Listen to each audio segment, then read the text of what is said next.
जो कब्जे बना रखे हैं वो हट सकते हैं।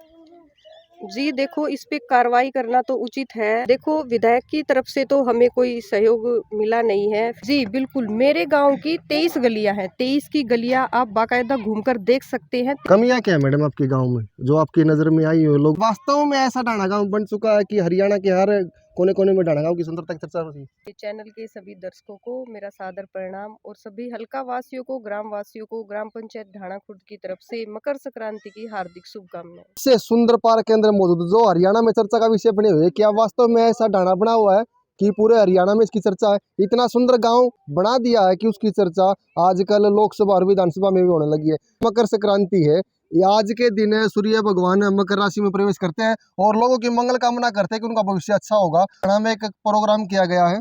क्या प्रोग्राम किया गया है? हालांकि 4 दिन पहले सरपंच प्रधानमंत्री नरेंद्र मोदी जी से मिले।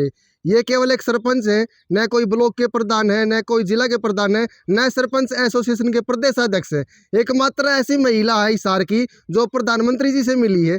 क्या बातें हुई हैं और गांव के चहुमुखी विकास के लिए इनसे क्या विचार विमर्श हुआ है? सर जी नमस्कार, आपके चैनल के सभी दर्शकों को मेरा सादर प्रणाम और सभी हल्का वासियों को, ग्राम वासियों को, ग्राम पंचायत ढाणा खुर्द की तरफ से मकर संक्रांति की हार्दिक शुभकामनाएं।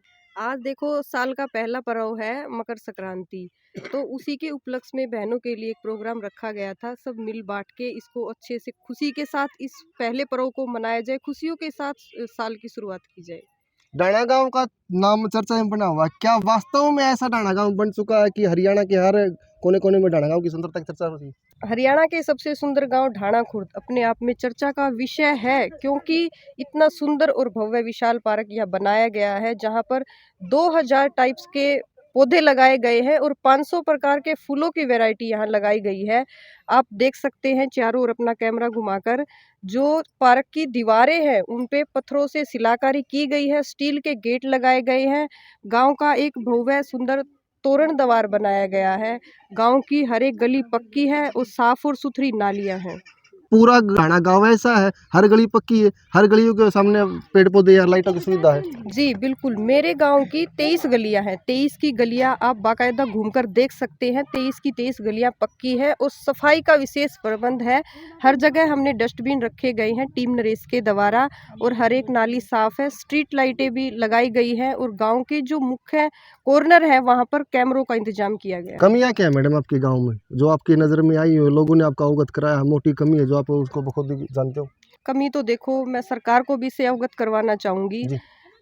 खेल स्टेडियम की बच्चे खेल वाले बहुत ज़्यादा हैं और वो डिमांड करते हैं कि हमारे गांव का इतना नाम है तो क्यों ना एक खेल स्टेडियम यहाँ पे बनाया जाए। वैसे कमी जो थी हम पूरी करने में लगे हुए हैं और आगे भी उन कमियों को पूरा करते रहेंगे। कोशिश यही रहेगी कि कमी किसी को कोई नजर ना आए। पीछे कुछ समय पहले यहाँ पर मुख्यमंत्री मनोहर लाल खट्टर का जनसंवाद हुआ था। एक कार्य आपने आप गांव के लिए दिया हुआ था, कौन सा एक कार्य था और कितना पूरा हुआ वो आपका? जी, हमने जनसंवाद कार्यक्रम में सीएम साहब के सामने हमारा जो गांव का सरकारी स्कूल है उसको मॉडल संस्कृति स्कूल बनाया जाए, ये मांग रखी थी।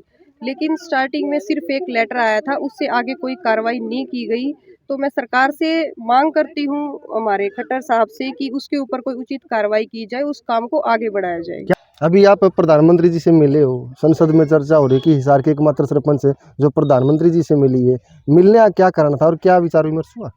देखो, ये सरकार के जो राष्ट्रीय महिला आयोग है और पार्लियामेंट की एक संगठन है आईसीपीएस, उसके तहत एक कार्यक्रम चलाया गया था कि जो महिला प्रतिनिधि हैं उनको पंचायत से पार्लियामेंट कार्यक्रम के तहत वहां बुलाया जाए और जो पंचायती राज है उसमें महिलाओं की भागीदारी और कैसे अच्छे से निभाई जाए, उसके तहत वो प्रोग्राम रखा गया था। वहाँ हम बहुत सारे सांसदों से और जो लोकसभा अध्यक्ष स्पीकर हमारे जो ओम बिरला जी, उनसे हमारी मीटिंग हुई, मुलाकात हुई।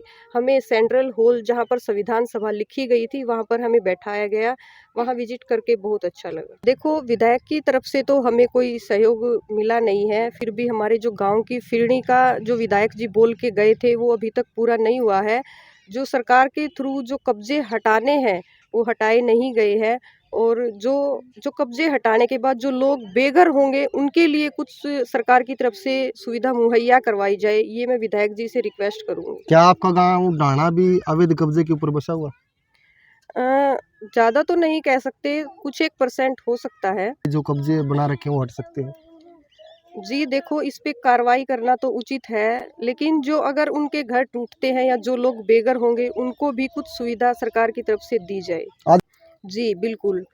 महिलाओं को जागरूक किया जाता है। सबसे पहले तो हमारी एक बहन है सुमन तिवारी, वो ब्लॉगिंग का कार्य करती है। तो उनका एक एग्ज़ाम्पल सेट करके मैं महिलाओं को बोलती हूँ कि सेल्फ डिपेंड होने के लिए कोई काम छोटा नहीं हो सकता, आप ऐसा कर सकते हैं। फिर हमारे गाँव में जैसे नई बहुएँ थी या बुजुर्ग माताएँ थी, उनको स्वयं सहायता समूह के बारे में जानकारी नहीं थी, तो टीम की जो लीडर है ज्योति, उनसे मेरी मुलाकात होती रहती है और बातचीत होती रहती है कि महिलाओं को इससे जोड़ा जाए, जागरूक किया जाए, ताकि वो अपने लिए कुछ कर सके। जो हैंडीक्राफ्ट के आइटम वो बना सकती हैं, वो बनाकर अपना रोजगार शुरू करें। आप हिसार में एकमात्र ऐसी महिला थी जो सर्वसहमति से सरपंच बनाई गई थी, और जिस तरह से माना भी जाता है अगर किसी गांव में सर्वसहमति बन जाती है तो कुछ न कुछ डेवलप है, आगे कुछ और जाने की आशंका होती है। जी, बिल्कुल।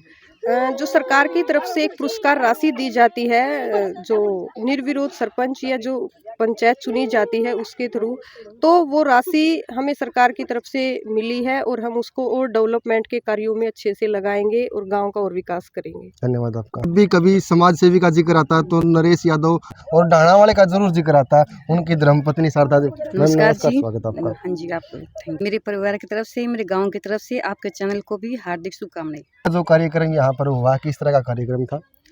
पहले तो जी आपके चैनल की तरफ से मेरे समस्त ग्रामवासी, महिलाएं, मातृशक्ति, आपको भी, और जितनी यहाँ पे मेरी सारी बहनें हैं, दूसरे गांव से आई हुई बहनें भी हैं, सबको मकर संक्रांति की ढेर सारी शुभकामनाएं। और आज ये प्रोग्राम हमने मकर संक्रांति के ऊपर रखा है गाँव डाणा, तो सभी बहनें बहुत खुश हैं इस प्रोग्राम को लेकर। कुछ एक संख्या में महिलाएं कम पहुंची हैं, मैं थोड़ी नाखुश हूँ इस चीज़ से, क्योंकि आज संक्रांत भी है और महिलाएं हैं जो किसी की बाण आ रही है, किसी की बेटी आ रही है, तो वो जगान खातर भी जा रही हैं और कोई जागरण खातर भी आ रही है। पर क्या होता है सेल्फ का? सेल्फ हेल्प का वर्क ये है कि जैसे 10-10 महिलाएं मिलकर समूह बनाती हैं, जैसे गरीब महिलाएं हैं, वो अपना घर का खर्च जैसे नहीं निकाल पाती, तो उनके पास इतनी आमदनी तो हो जाती है कि महीने में 100 रुपये निकाल दें, तो वो 100 रुपये इकट्ठा करके न मतलब 10 जनी मिल के 100 रुपये इकट्ठा करके जैसे महीने में 1000 रुपये इकट्ठा कर ले हैं, तो बैंक अकाउंट में जमा करवा दे हैं। जब भी उन्हें थोड़ी बहुत आमदनी की जरूरत पड़ा है ना, तो वो निकलवा के भरत ले हैं, एक दूसरे की सहायता हो जाए। इसमें सरकार भी बहुत सारी सहायता करे है, सरकार सपोर्ट करती है? बिल्कुल सपोर्ट करती है। 6 महीने के बाद हमें जैसे 1.5 लाख का लोन प्राप्त होता है, वो हम कंप्लीट कर देंगे तो उसके बाद हमें 3 लाख का लोन प्राप्त होगा। उससे महिलाओं की आर्थिक सहायता भी होगी, और किसी की कोई मजबूरी है, किसी का कोई लेन देन करना है, किसी ने देना लेना, वो भी अपना चुकता कर देवे हैं। नरेश यादव जब भी कोई कार्यक्रम को करते हैं तो वो आप पहुँचते हैं, नरेश यादव के संपर्क में आप कैसे आए? संपर्क में हमारे गांव के हैं जी, हम जानते हैं, हमेशा शुरू से ही संपर्क में हम, तो जब से वो उन्होंने काम शुरू किया तो हमारी भी लालसा बड़ी है कि हम उन्हें बढ़ चढ़ कर उनका मतलब साथ दें, और इन जो मतलब सेवा कर रहे हैं समाज को, और इतना सारा काम कर रखा है, सभी को दिखाई दे रहा है उन्होंने क्या कर रखा है और क्या नहीं कर रखा। तो इसमें कुछ ऐसी बात नहीं है कि हमें किसी से कुछ पूछना पड़े और सपोर्ट के लिए सोचना पड़े, हम बिल्कुल तय दिल से उनके साथ हैं, इसमें सोचने वाली बात कोई भी नहीं है। ठीक है, ये गले में फटका लेके खड़ी है, चुन्नी है कि श्याल है, ये खुद बताऊंगे क्या है ये गले में? चुन्नी है भाई। किसने उड़ाया आपको? ये भाई नरेश ने उड़ाया हमें। नरेश जी ने उड़ाया है। नरेश जी। तो नरेश यादव का पहले आपने नाम सुना हुआ कहीं भी? पहले नाम सुनया भाई। कौन से गांव से हो आप? हम तो ये नया गांव थे। नया गांव से? रामपुरा थे। रामपुरा से? रामपुरा। आपका रामपुरा का ही वोट बना हुआ है? रामपुरा। कितने साल से हो आप रामपुरा में? हमने तो गणेश साल होगी भाई। नरेश यादव का नाम सुना पहले आपने? पहले कौन सुनया, ये भी सुनया मैंने तो। ये भी सुना है? ये भी सुनया जी, आपने सुना? हाँ सुनया जी। किस तरह का नेचर है उनका, किस तरह कार्य करते हैं? बढ़िया नेचर है जी उनका, बहुत बढ़िया काम है जी, बहुत अच्छा है, बहुत प्रेमी है, भाण बेटी को सबको एक से रखता है, और बहुत धन्यवाद है नरेश। ठीक, पार्क के अंदर मौजूद है, यही पार्क है जो चंडीगढ़ जैसे बड़े बड़े पार्कों को टक्कर देता है। और डाणा में आजकल एक चर्चा का विषय बनी हुई है, डाणा में जो अवैध कब्जे कर रखे थे, कहीं न कहीं सरकार की उनके ऊपर नजर आ चुकी है, और वो अवैध कब्जे बहुत जल्दी ढहने वाले हैं। हालांकि दिखाया जाता है ऐसा ही चमकदार गाँव डाणा बना हुआ है। कमेंट सेक्शन में अपना जवाब जरूर लिखिए।